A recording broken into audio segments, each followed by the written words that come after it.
This conference will now be recorded. All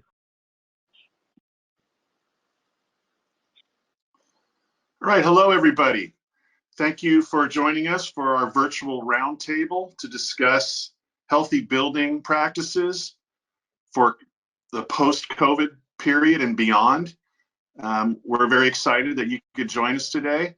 This meeting is live, and with any technology these days, we anticipate it'll work well, but if we do have some difficulties, we appreciate your patience. We are also recording this, so if you'd like to share it later with a colleague or an associate, you can do that. If you do have any questions, feel free to use the chat box, and then we will also open it up at the end for any of your live questions. And so, first of all, I'd like to welcome the folks that are on this call. We have Brian Lerner, who is the general manager at Queens Ridge in Las Vegas. Brian Keith is a general manager at the Summit at Cooper Square in Phoenix. We have Felipe Santos, who is the GM at Lumina in San Francisco. Pepe Ramirez, who is a chief engineer at Lumina in San Francisco. And we have Lee Newman, who is regional director for our San Diego high-rise division. I am Drew Schlegel. I am an EVP with FirstService, and I'm in charge of our high-rise practice in California. And so what we want to talk about today is, it'll be the first series on maintaining healthy buildings.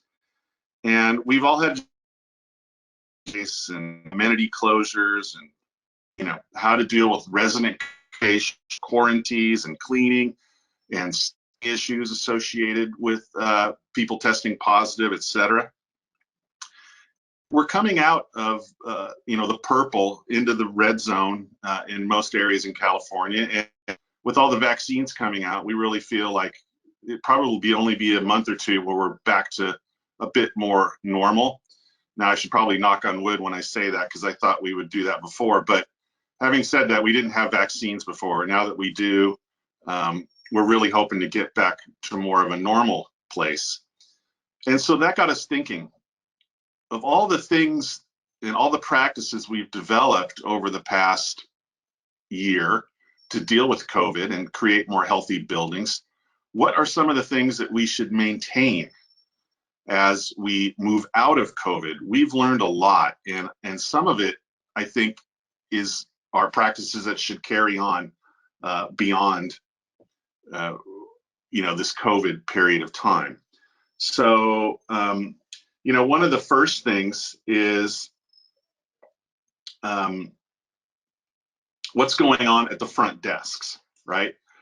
We've all seen that we have to maintain social distancing. We've put up sneeze guards and other things. And so we're going to talk about a few different buildings and what they've done at the front desk, in the lobby, and how the resident experience has changed and how it might evolve in the future. So Lee, why don't you chat a little bit about what we've done down in San Diego? Sounds good. Thanks, Drew. So if we can move back to that picture of Bayside on the next page. So Bayside is one of the high rises we manage in San Diego. It's 36 stories, 232 units. They have a full list of amenities, from their pool and barbecue area. They have a theater room, a billiards room, a club room. They have a conference room, a sauna, steam room. So it was really important for them to develop a plan in regards to COVID and maintaining a healthy building. So what you're looking at now is their lobby. And so you'll see the glass divider separating the residents or guests that come to the front desk with our resident relations specialist. You'll see on the ground there's physical distancing markers, which we put in place in a lot of our high rises in San Diego. And depending on the budget of the association, you can do a little bit more. And we'll show you a picture later on for some associations that spend a little bit more to maintain physical distancing. And then there's some economical choices, like the floor markers you see before you at Bayside. Something else Bayside did, which the residents really like, if you see to the left side of the front desk in this picture, they added a shelf for food and grocery delivery. So when the delivery driver brings the food delivery to the building, it doesn't have to come to the front desk and be touched by multiple people. It just goes right to that shelf. The front desk calls the resident, lets them know it's there, then they can come down and get it. And it's just a low touch operating procedure that we've added during the pandemic, which Bayside seems like they really like it and are going to continue with it moving forward. Other things Bayside did, they elevated their air filters to MERV 13. They added air purifiers in the common areas as well. And then right now, currently in San Diego, there's a gathering limit, but they can still keep their common areas open if it's one unit or one family at a time. So they're still doing that by reservation only. And how they're handling it is they're keeping a 30-minute gap between any reservation of that common area so that the janitorial team can come in and make sure that that common area is disinfected and clean prior to the next people using it. We actually, in San Diego, we just got the okay to reopen fitness centers at 10% capacity. So depending on each fitness center, there's only a certain amount of people that are allowed in right now. So they're also doing that by reservation system as well. And with FirstService, we have a great tool in our resident portal where we can create a reservation calendar. And so there's just a link that someone has on their app, on their phone, or on their computer where they can go in and make those reservations for the fitness center or any other common area. So that's been a huge benefit for residents during this time where there's been more specific reservations of common areas. Hey, thanks, Lee. Quick question for the group. You know, we're seeing a lot of these guards, plexiglass guards that have been put up, and you know, is that something that we think we will always have? I think in the short term, we're going to have them for quite a while. I think even when we kind of get through this pandemic and get back to a new normal, I think everyone is resigned themselves to having an elevated thought process in terms of having a healthy building. And I think that's part of it. So as you can see with Bayside and some of our other buildings, you can get a really nice product that looks good at the front desk. And so at least in San Diego, the conversations we're having with boards and with managers, it seems like that's going to be the norm for the next year or two at least. Yeah, that's interesting. I know some boards don't like it. It's not that aesthetically pleasing. It, you know, feels a little funny, but I agree with you. We probably need to keep it for a bit. Any other ideas about how we would get around that moving forward? You mean get around having a divider up at the front desk? Yeah, like Pepe, you were talking about some ways to keep the air moving in those areas and keep it cleaner. Yeah, hi, Drew. So one thing that we're researching right now is how to actually create what we call an air wall. So basically in air conditioning where a wall of air lightly moves from behind the associate to out towards the public area. So that way there's not a lot of cross transmission. And then it also allows that air to go up into the air conditioning systems. And then with the MERV 13 filters, and if you have UVC lights inside your air conditioners, that'll help kill off any kind of recirculated air. But that's just one way of keeping some of the transmission from happening. You could also have it as a downdraft, directly downdrafting from directly above the associate and the resident. So that's one way of pushing the air out and away from residents and associates from breathing and transmitting any kind of airborne viruses or bacteria, for instance. Well, that makes sense. And hey, Drew. Go ahead. I'm sorry. So although not visually appealing to have those partitions in there, a good thing about it is that does not represent an ongoing expense, right? It's a one-time purchase. So, you know, it's not something that we're paying for every month and etc. So that might be a positive aspect of keeping those partitions in the meantime. That's true. I know I know social distancing is probably going to be something that carries on well past COVID. I think people are just more getting used to not getting up in people's space, right? Up into their personal space. I'm not a real huge fan of floor markings and tape and all that. But it feels like we're going to need to maintain that for a little while, at least. And I have noticed just an overall change in resident behavior where they're not, getting up in other people's faces, and hopefully that's just kind of a societal norm that will carry on. You want to flip to the next slide there? And let's talk about a few other things that are going on. Obviously, we've had to embark on extra cleaning of all the high touch areas, elevator buttons, door knobs, door handles, etc. We've talked about specialized air filters, the sneeze barriers we just talked about, UVC, and then the way we're using amenities and cleaning them up. So I'm going to open it up for someone to talk about how we've changed custodial practices and what we feel might be something that we carry on past the COVID restrictions. You want to take a shot on that, Lee?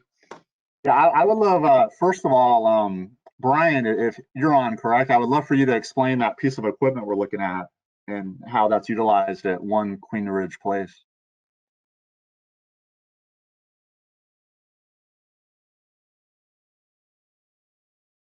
Can you hear me, Brian? Is he on mute? Okay. So yeah, we'll see if he can jump on in a second. So janitorial wise, pre-COVID, what we saw a lot at buildings, you would have a schedule from the janitorial team that was pretty general in nature. It talked about the areas that were going to clean, when they might clean them throughout the day, how often they'll be cleaned throughout the week. And what we've discovered since March of last year is that we needed something a little bit more specific. We needed a janitorial schedule and SOPs in place that were very specific in regards to where the high touch areas are, making sure that we had an audit done to assure that we were finding where those high touch areas were and that those cleanings were elevated, and also what kind of cleaning supplies were being used at these buildings, and making sure that they were aligned with the janitorial team, with FirstService's guidelines, and also with CDC guidelines. And so what we've done in San Diego this past year is really fine tune and expand on our janitorial standard operating procedures and making sure that that's documented, the schedule is in place, the board knows it, the manager's aware of it, and that we're doing a little bit more inspection in terms of what the janitorial teams were doing day to day to make sure they're consistent with those best practices and they're maintaining that.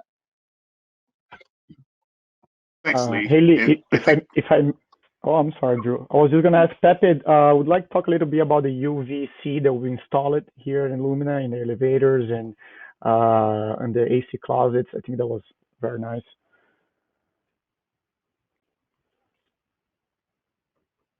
Pepe, can you hear us? You're on mute, Pepe. Okay, here we go. There we go. So with the early on, the engineering team was kind of looking at scientifically how can we prevent this virus from transmitting throughout the community. We're looking at touch points that we can reduce. We're also looking at how the airborne virus can be reduced. And with the UVC light technology that we looked at, we thought that that might be a good option for us to actually create or turn our air conditioning system and from just a standard air conditioning system into an air purification system. And so we had 32 air conditioners throughout our large community here. We have 656 homes here with a plethora of amenity spaces. And with that, we tried out one of the UVC lights inside one of our air conditioners just for a couple months to see what that would do to our air conditioner. I wanted to make sure that there wasn't any kind of wiring degradation or any kind of metal rusting or degradation in those areas. And after looking really closely at it, we saw that there was no degradation whatsoever. And so we decided to move forward and install them in all 32 of our air conditioners throughout the community. While that was happening, we also had, remember, if you all recall, we had those wildfires here in California where, you know, the air outside was completely unbreathable, and you actually had to wear a mask here in San Francisco at times just to even walk around. And once we installed all of the MERV 13s, we had done that already one time in 2019, but we continued that practice early on for the COVID virus transmission times, and then also continued that with the UVC lights here in 2020. Realistically, when you came from the outside during the 2020 wildfires and you walked into the Lumina building, it felt like a breath of fresh air. I mean, it really felt like you're finally breathing healthy air. And so with the UVC lights in there, we've really looked at our property now as, you know, a completely air purified system. And, you know, we're talking 1.4 million square feet here. That's a lot of amenity spaces also that we're really making nice and clean for our residents to enjoy. So Pepe, what's the cost of installing one of those UVC lights roughly?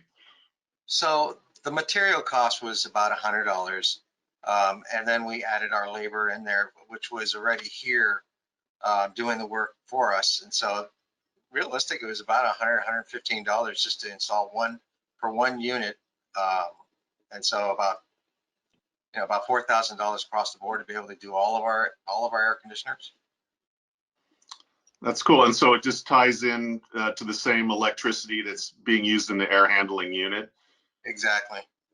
Okay. And I calculated out the cost of that for the year, and it was about $150 in additional wattage uses throughout the year. So it's low voltage. Very low voltage, yeah. All right. Looks like Brian is back in. Can you talk a little bit about the device we're looking at there? I'm hoping. Can you hear me? Yes. Oh, excellent. Okay, so that's an electrostatic sprayer. We found, those of you who know Las Vegas and obviously the downtown area, we saw as a method to prevent and knock down the virus, there was a number of city employees walking up and down the street with electrostatic sprayers, you know, obviously dissipating or ionizing, for lack of a better term, something that would knock the virus down and kill it.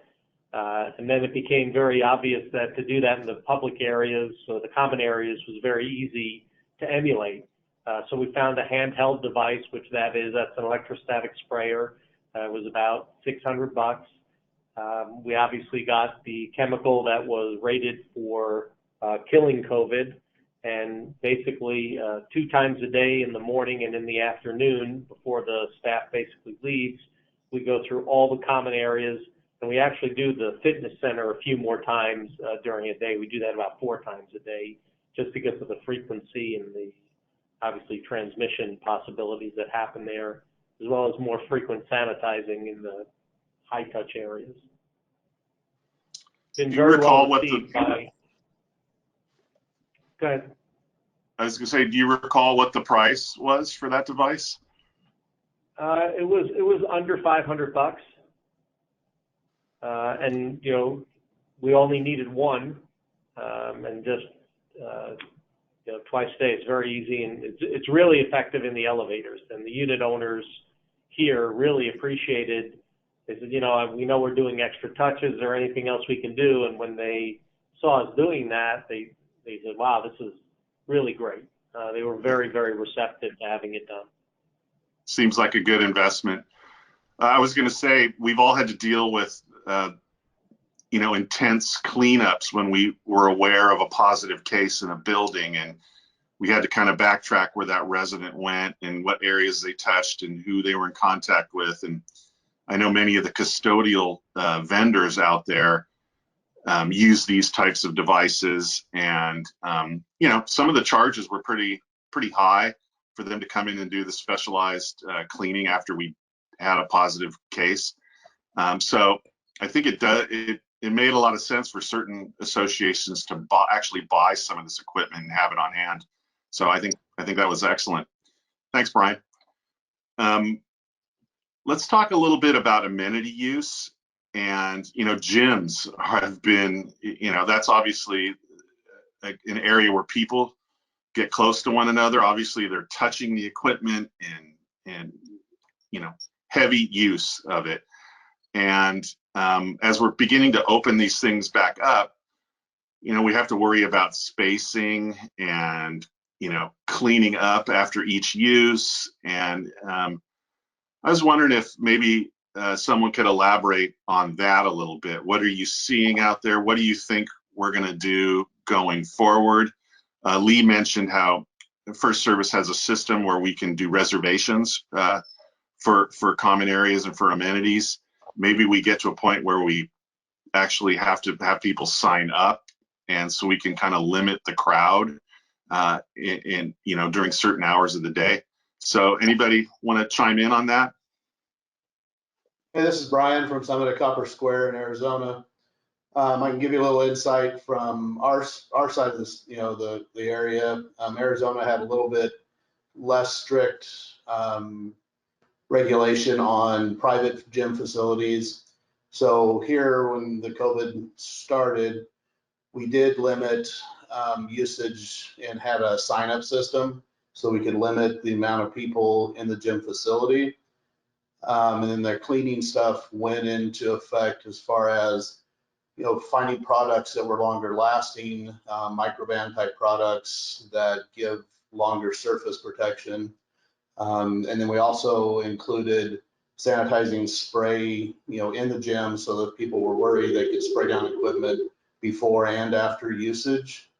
So then as we kind of transgress through everything, we've been able to get rid of the reservation system in the last couple months and go to just a maximum occupancy for the gym facility.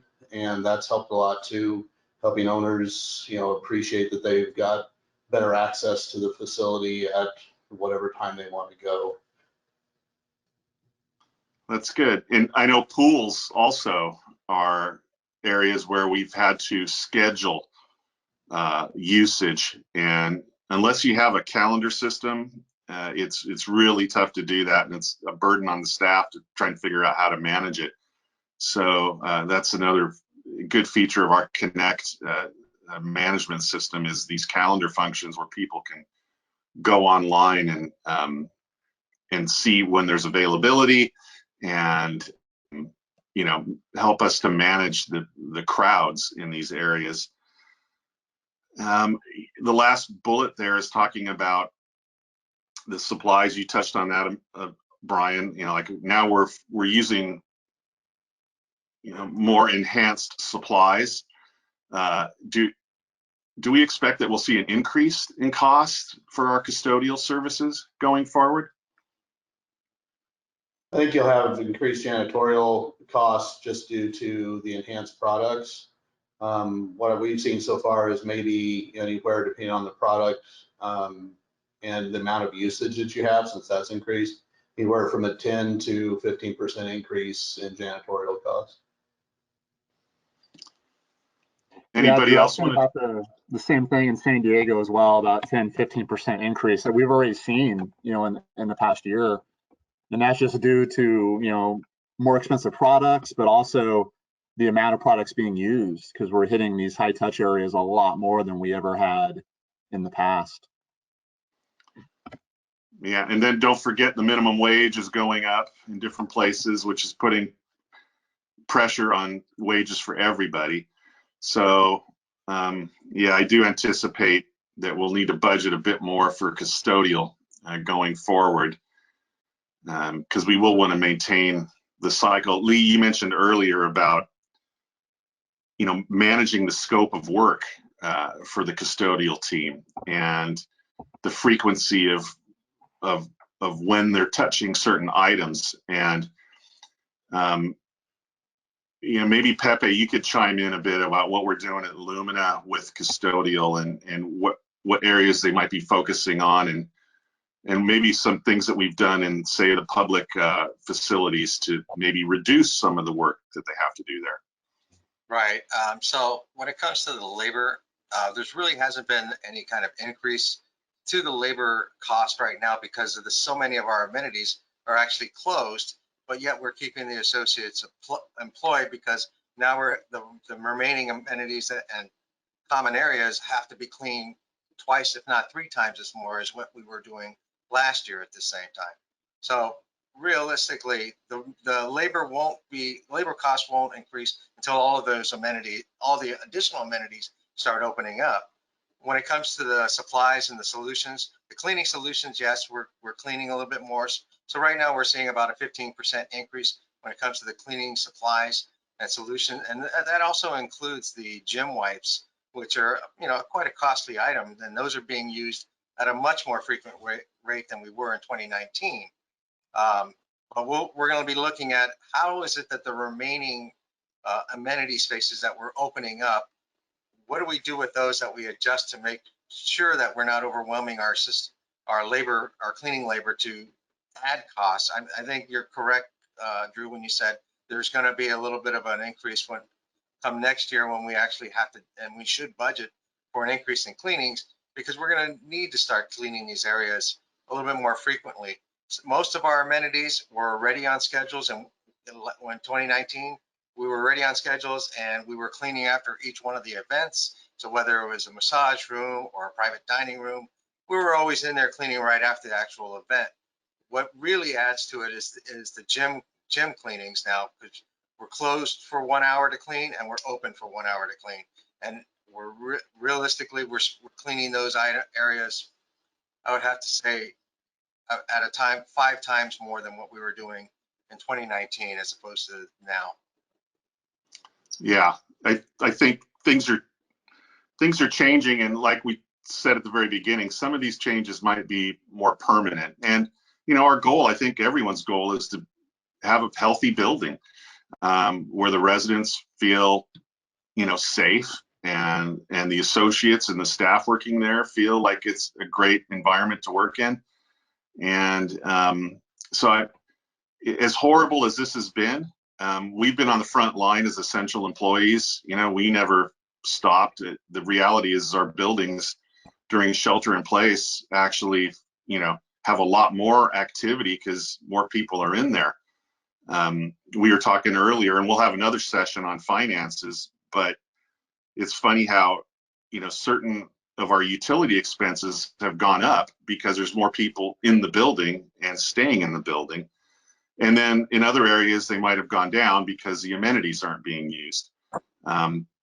So we're dealing with all those changes brought about by COVID. And I think, our goal and our desire, just thinking through all these practices, is to figure out which ones we should carry on with and which ones are going to add value to the building and help distinguish it as a great place to live. We have a couple more pictures that we could go to. Why don't you advance? Lee, I think this is Bayside again. You kind of touched on this before, but why don't you just talk a little bit about what we're seeing here? Sure. So that picture on the left, that's the shelf they have in place for the food deliveries, where a resident can just come and pick it up, and it creates a low touch way to pick up their deliveries. In the upper right-hand corner, that's just a shot of their fitness center and their treadmills. As I said, right now, there's the 10% capacity. So there's not really a concern about overcrowding in the fitness center because there's only going to be 3-4 people in a fitness center at a time. But as that increases and the fitness centers get fuller, we're looking at ways to maybe create a more long-term way to distance or keep kind of up within the fitness center.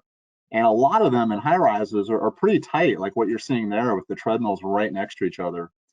And there's a couple of local California fitness center companies that have created great solutions for that.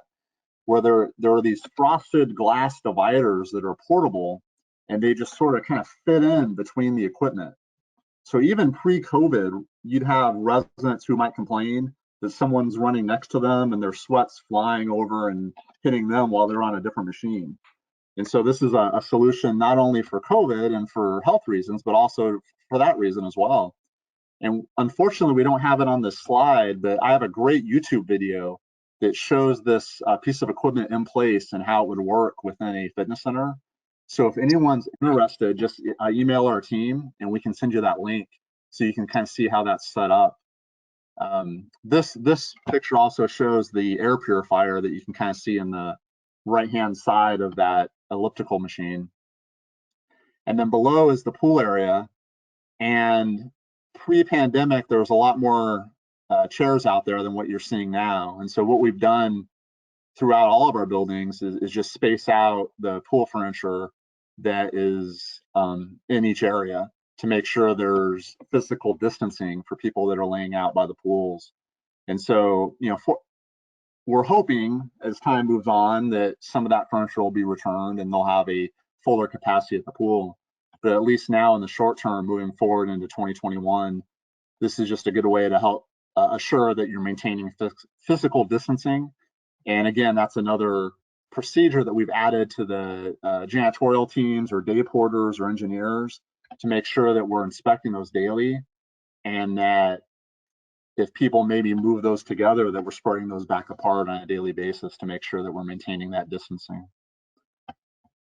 Cool.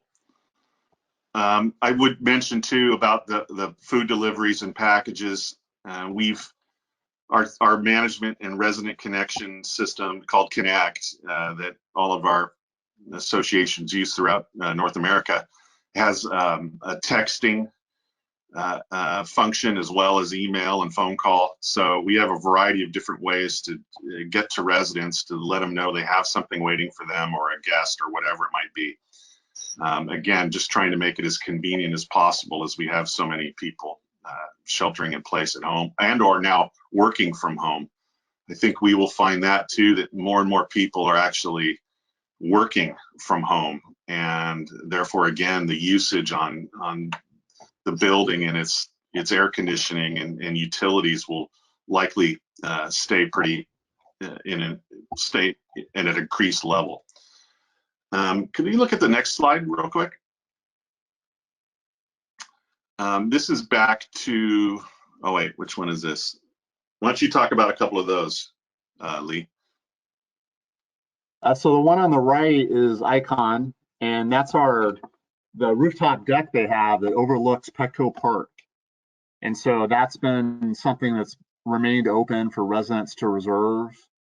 And again, this is a good example of showing an increased high touch point area that gets cleaned more often per day than it has done previously.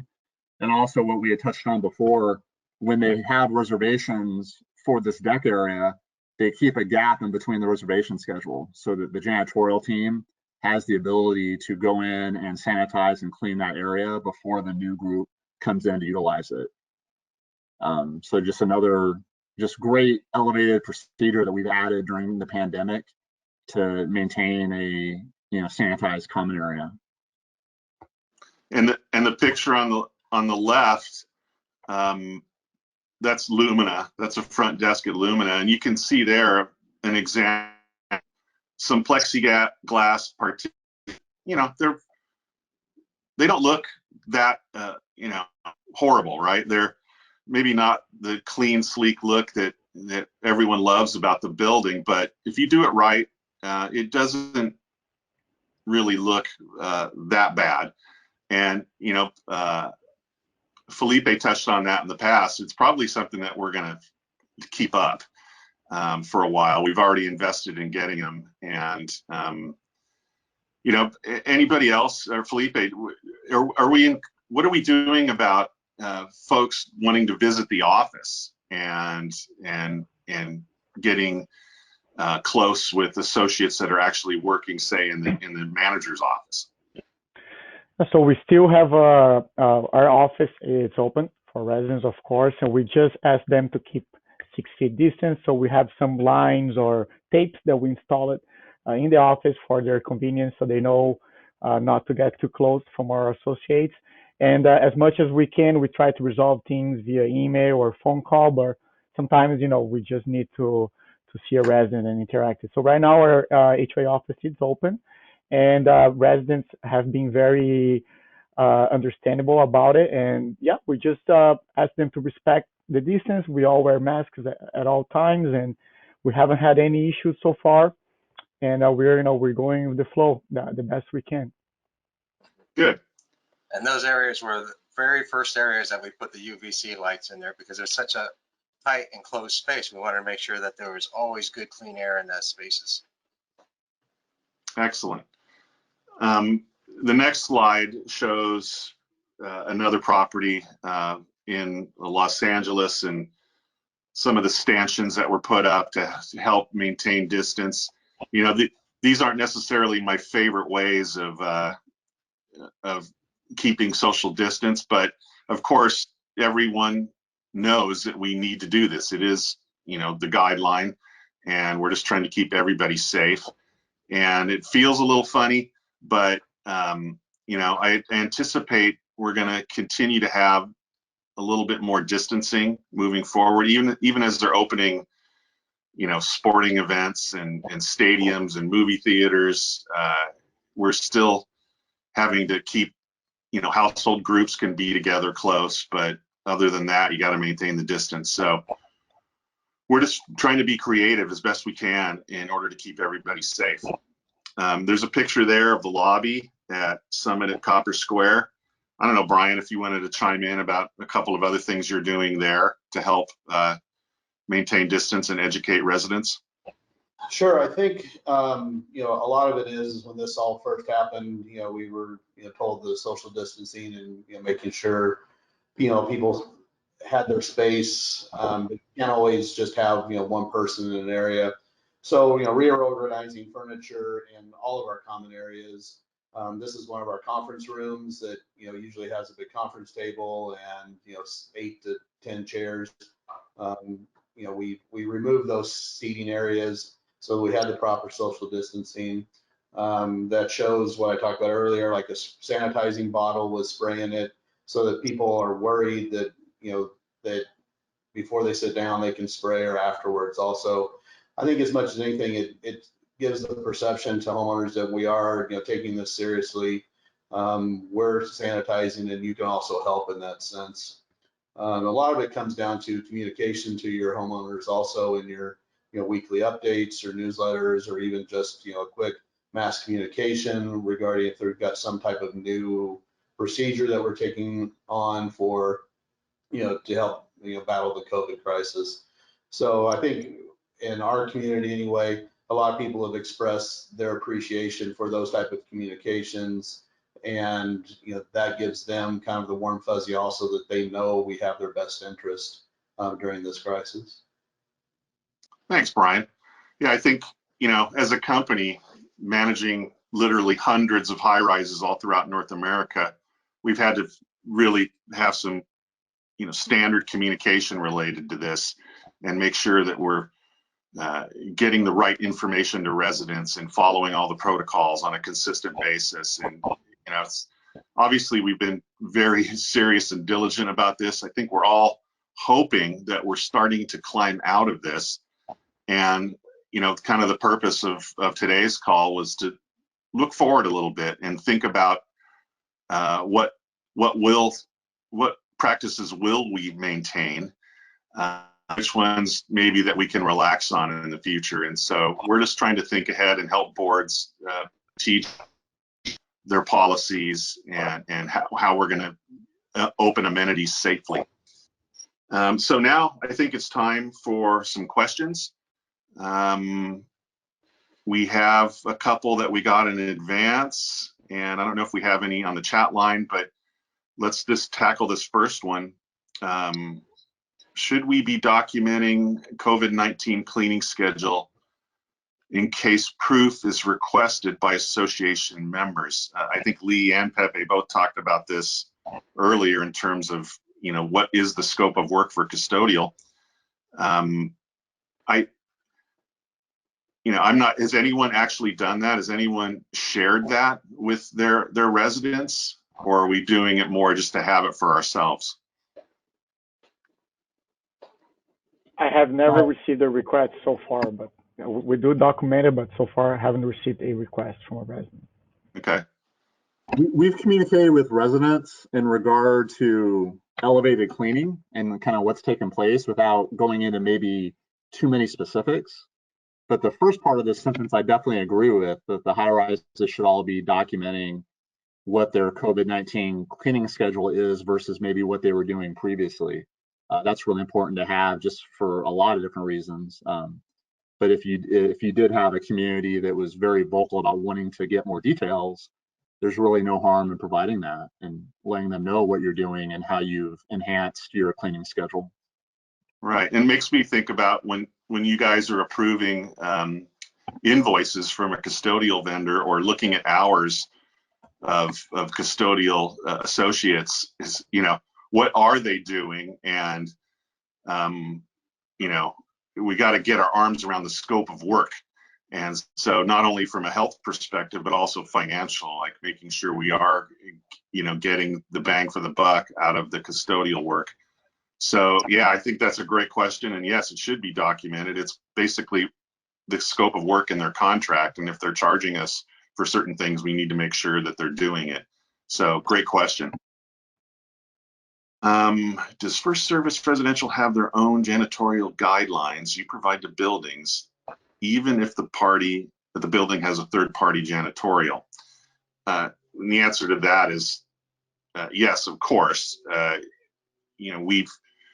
We all speak with one another, and we have our own national standards for what we know has to happen. And again, that gets back to the scope of work and the agreement or contract we have with a third party about what they're doing and when they're doing it and how much it's going to cost. So does anyone else want to chime in on that? Maybe Pepe, you have a big custodial crew up there at Lumina. Yeah, so we looked at the FirstService Residential guidelines, and then we also have to adjust to the materials that we're actually cleaning, because there's some materials that you have out in the areas that can't be cleaned too much, otherwise you risk damaging them. So we looked at almost every teeny aspect of every space that we have here, looking at the frequency that we're actually cleaning it. Is it necessary, or do we need to add more? We speak on a bi-weekly basis as a meeting with the third-party cleaning team, looking at all of the future aspects on a monthly basis, a quarterly basis, what's done annually. So all that's kind of built into one spreadsheet that we created for and customized for the Lumina property. And that's really basically looking at every piece of material to find out how often do you need to clean it and what's the behavior of the actual property. When it comes to the amenities, how often are those being used? Do we need to make sure we adjust to that? And those are the type of things we look at on a bi-weekly basis with each vendor that we have working on the property, and especially cleaning the property. Okay. We're starting to get a few questions in on the chat, so we'll hit that in a minute, but let's get this last one that was pre-submitted. What measures should we take, or are we taking, after we've been notified that there's been a positive COVID case in the building? Lee, you want to take that one? Sure, yeah, and actually after me too, I think Felipe and I were talking about this earlier, so he might have some thoughts as well. But as the FirstService associates know, we have a very well-documented COVID-19 response guideline, including what to do if that should happen. We do have templates in place, and we do make recommendations to the associations about the communication they send out to either the staff on site or to the community to let them know of a positive case. And we have all that in place and do recommend it. And we do think it's important to keep the community, let them know kind of what's going on and what may have happened within the community. And then Drew, to your point earlier, there's enhanced cleaning where we actually have a set of interview questions we have with the person who tested positive to find out kind of where they were or who they interacted with in the building. to make sure we're hitting those common areas and doing the proper cleaning and disinfecting of those common areas that they may have been at within the last few days before testing positive, to make sure that's handled properly and effectively. And adding to, oh, I'm sorry, go ahead. No, go ahead. No, I was just going to say, adding to what Lee said, FirstService has a dedicated COVID-19 task force, which helps a lot us managers, because it can get overwhelming, right? Asking people where they have been, who they have been in contact with.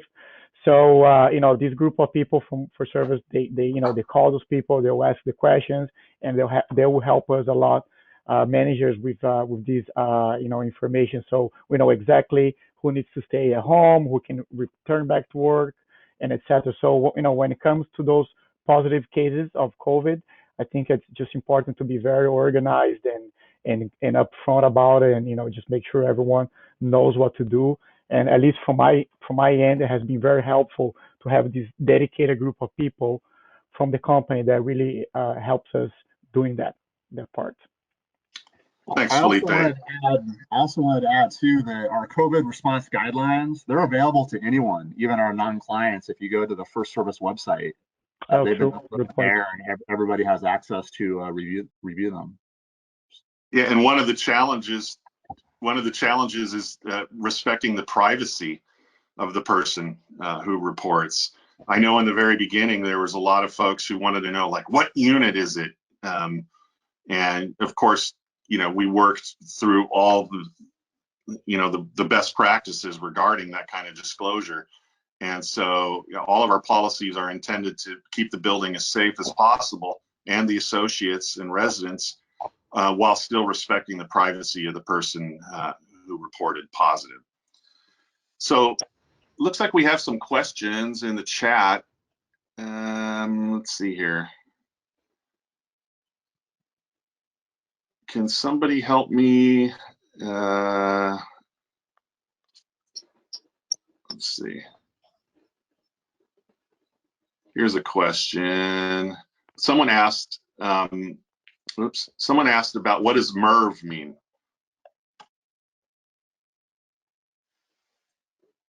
I think Felipe answered it at minimum efficiency reporting value. It's the measurement of a filter system.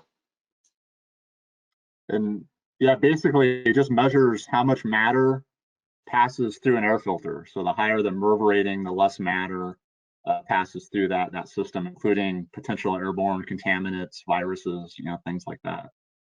Exactly. Yeah, and a MERV 13 filter does prevent bacteria, germs, mold, dust spores, and viruses from going through them. And then there's a question here, a good question about stress on systems from working at home and the impact on budgets for utilities.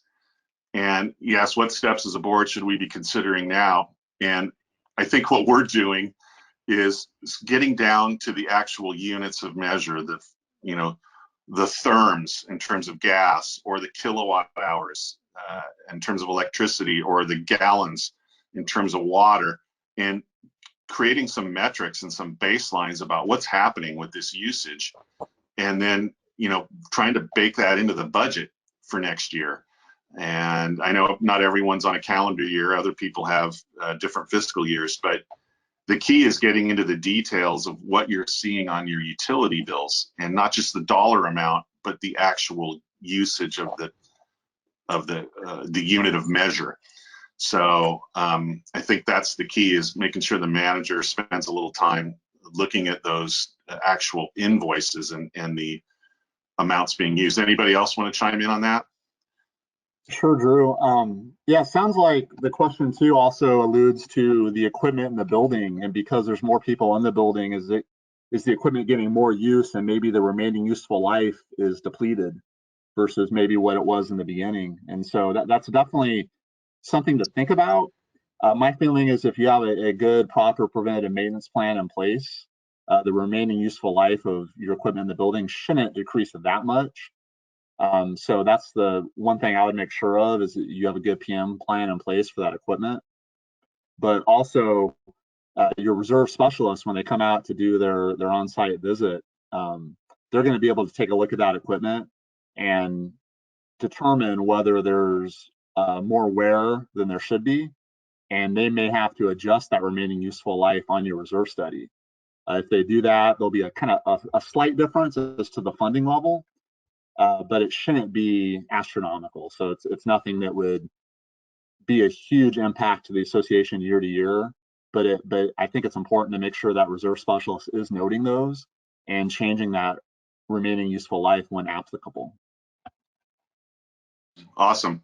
And then another question here. This is a great question. I've been asked this probably a couple dozen times. Hey, with all the amenities being closed or having reduced hours, how come my assessments have not been reduced? Great question. And I think we've kind of tackled some of that as we spoke through this earlier. The utility costs have actually increased. So while we might be saving a little money on some staff in the amenity areas, it's getting eaten up by extra utility costs, and it's also being eaten up by extra custodial and cleaning costs. So that's part of it. And then also with just more folks sheltering in place and being at home, all the front desk staff, security staff, or whatever, they still need to be there, and we still have to run the building and get packages up to everybody. The package volume and has increased, and all the a lot of the food deliveries, et cetera, have increased. So, while intuitively in your mind you might think this should lower our costs because our amenities are closed, the reality is it's been offset by increases in other costs just for the basic living needs of the residents in the building. Anybody else want to build on that? Yeah, like water, sorry. because it's a shared value throughout the residences. That's actually been increased. The therms to heat the building still has to remain, even though some of the other amenity spaces have been closed. Like I alluded to earlier, that the labor to clean the property didn't go anywhere. It just increased in certain areas and decreased in other areas.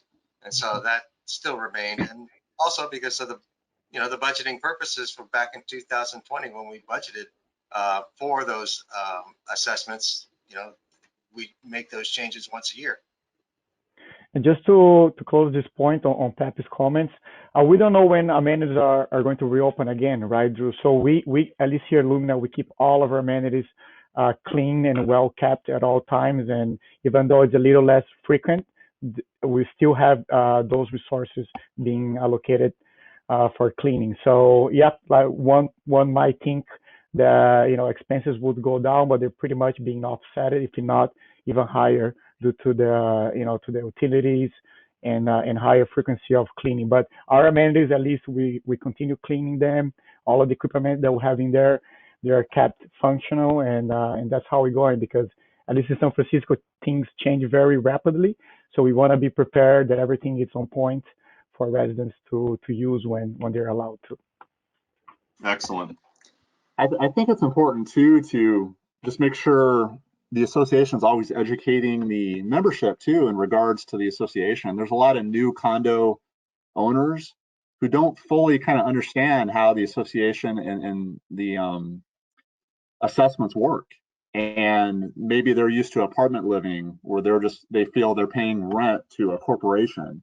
And so if the fitness center is closed up, that corporation should be able to knock some money off their rent. And with condominiums, it just doesn't work that way. And some people just don't understand that. So having a town hall or sending out some communication, making sure they understand the backbones of a condominium association is really important. We had one association when the fitness center got closed down. There was a lot of residents who were upset about it. And we basically gave them the numbers and said, all right, we have a preventative maintenance contract for the fitness room. If we eliminated that from your assessment, you'd save about 16 cents every 2 months. And so giving them kind of the facts and figures so they understand all those expenses are still there, and the unit owners themselves are the ones paying for them. That's a good point. If anyone on the line wants to have a verbal question, take yourself off mute and fire away.